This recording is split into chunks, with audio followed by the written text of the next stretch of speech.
Selamat datang semuanya di channel ini, channel belajar usul fikih, mengupas tuntas tentang ilmu usul fikih. Oke, di pertemuan kali ini kita akan membahas terlebih dahulu apa itu usul fikih, apa objek telaah dari ilmu usul fikih, serta bagaimana sejarah perkembangan dari usul fikih itu sendiri. Oke teman-teman, langsung aja berbicara tentang usul fikih mungkin untuk student Islamic Jurisprudence, para pelajar Islam pasti sudah sering sekali mengetahui dan mendengar tentang apa yang dinamakan dengan usul fikih atau istilah dari usul fikih. Nah, usul fikih secara definitif itu terdiri dari dua lafadz. Yang pertama itu adalah lafadz usul dan yang kedua adalah lafadz fikih. Nah, sebelum kita belajar apa itu usul fikih, kita harus tahu masing-masing dari arti dari kata tersebut. Kata usul atau berasal dari kata aslun itu berarti bermakna sebuah pondasi atau dasar dari sebuah sesuatu.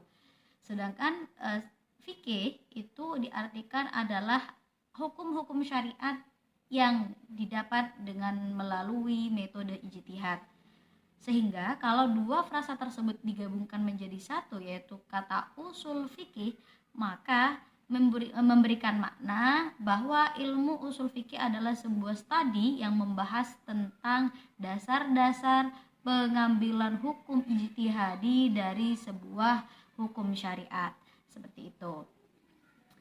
Nah, kalau berbicara tentang dasar-dasar mengambil hukum dari syariat, maka perlu kita ketahui objek yang dikaji dalam ilmu usul fikih. Yang dikaji dari ilmu usul fikih tersebut itu adalah merupakan dalil-dalil yang masih sangat global dan belum terperinci. Contoh dalil yang sangat global banyak kita bisa temukan dalam Al-Quran, teman-teman, di mana salah satu hasil dari penemuan dalil yang sangat global adalah bisa kita contohkan tentang masalah wudhu, di mana kewajiban wudhu itu jelas ya dalam Al-Quran disebutkan fagsilu wujuhakum wa aydiyakum ilal marafiq ila akhirih. Nah, ayat tersebut menjelaskan bahwa kita diwajibkan untuk melakukan wudhu atau bersuci. Nah, meskipun kita telah diwajibkan untuk bersuci, nyatanya dalam Al-Quran tidak ada pembahasan apakah bersucinya harus menggunakan niat ataupun tidak. Nah, dari situlah hasil dari pemikiran para ulama yang mewajibkan niat dalam wudhu, ya ada juga yang tidak mewajibkan niat dalam wudhu, itulah yang dinamakan dengan usul fikih. Jadi para ulama bisa menemukan hukum itu karena mereka menggunakan pisau analisis berupa usul fikih. Berbeda dengan dalil-dalil yang sifatnya sudah terperinci dan sangat jelas. Contohnya apa? Yaitu tentang masalah wajibnya sholat 5 waktu. Jadi disebutkan dalam Al-Quran, itu sudah jelas ya, sudah diketahui oleh semua orang. Maklum bidini bidarurah, bahasanya kayak gitu. Jadi nggak mungkin terjadi pertentangan dan perbedaan interpretasi dalam ulama-ulama fikih seperti itu.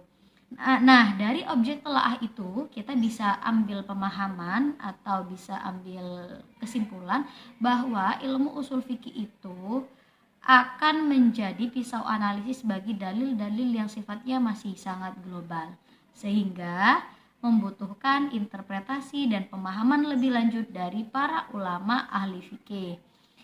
Karena ini berkaitan dengan metode mengambil pemahaman kemudian mengambil hukum, ya, cara berpikirnya tentu akan menjadi salah satu penyebab dari perbedaan hasil yang akan ditemukan nanti.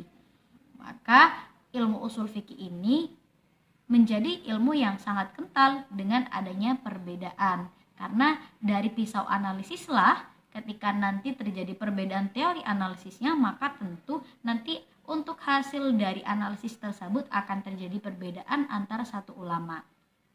Seperti itu. Kemudian dilanjutkan dengan inti atau puncak dari pembelajaran usul fikih. Apa sih yang ingin didapat? Kenapa kita harus belajar usul fikih? Seperti itu.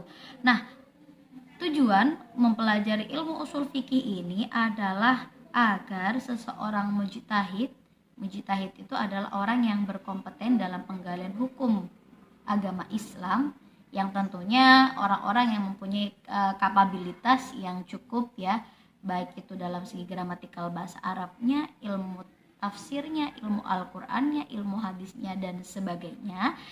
Dengan metode usul fikih ini, orang mujtahid tersebut mampu untuk menggali hukum dari dalil-dalil yang sifatnya sangat global, kemudian dalil tersebut atau hasil hukum tersebut bisa diaplikasikan dalam kehidupan sehari-hari. Sehingga kita bisa menemukan dalil-dalil tentang kejadian, kemudian hukum dari kejadian-kejadian yang terjadi dalam kehidupan kita sehari-hari. Seperti itu.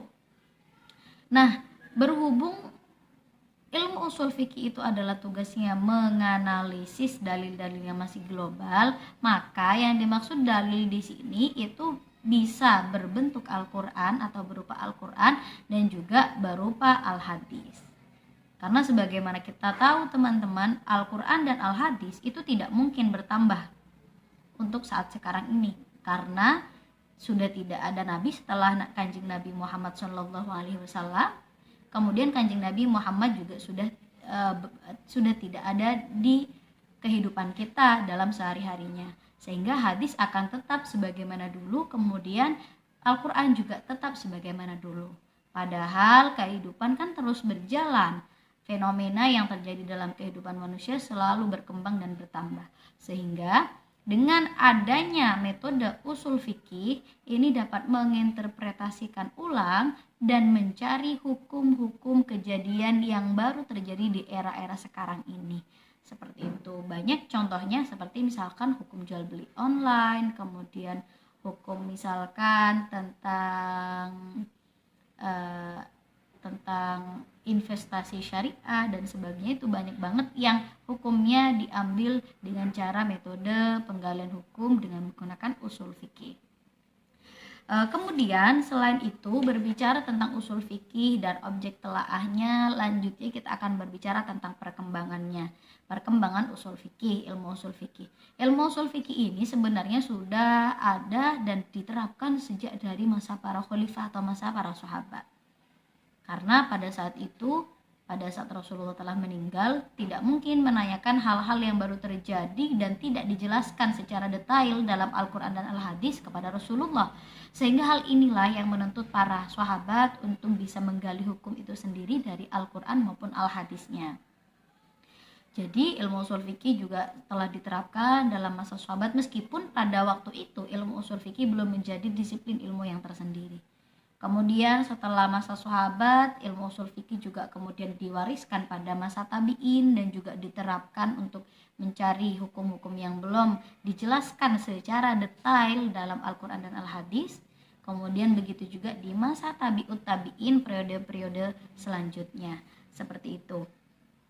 Nah, kemudian pada kurun kedua Hijriyah, ya, banyak para imam-imam yang kemudian imam madhab yang notabene adalah para tabi'ut tabi'in, mereka melakukan interpretasi hukum, kemudian melakukan research ya, dalam hukum-hukum Islam tentang hal-hal yang belum dijelaskan secara detail dalam Al-Quran dengan usul fikih ini, yang pada akhirnya kemudian ilmu usul fikih ini menjadi disiplin ilmu yang tersendiri dan dikodifikasi, di mana ulama yang pertama kali mengenalkan ilmu disiplin ilmu usul fikih ini dan mengkodifikasinya yaitu adalah Imam Syafi'i yang wafat pada tahun 204 Hijriyah dalam kitabnya yang berjudul Ar-Risalah.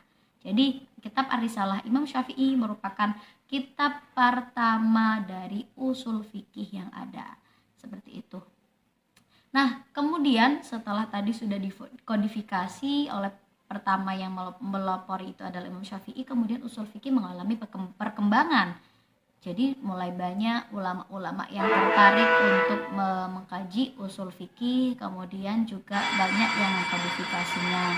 Kemudian pada akhirnya ilmu usul fikih ini terbagi dalam metodenya, terjadi perbedaan pandang antar para ulama, di mana perbedaan tersebut menimbulkan dua aliran teori usul fikih, yaitu aliran pertama adalah aliran mutakallimin dan aliran yang kedua adalah thariqah Ahnaf, yang akan dijelaskan di video berikutnya. Kurangnya mohon maaf. Wassalamualaikum warahmatullahi wabarakatuh.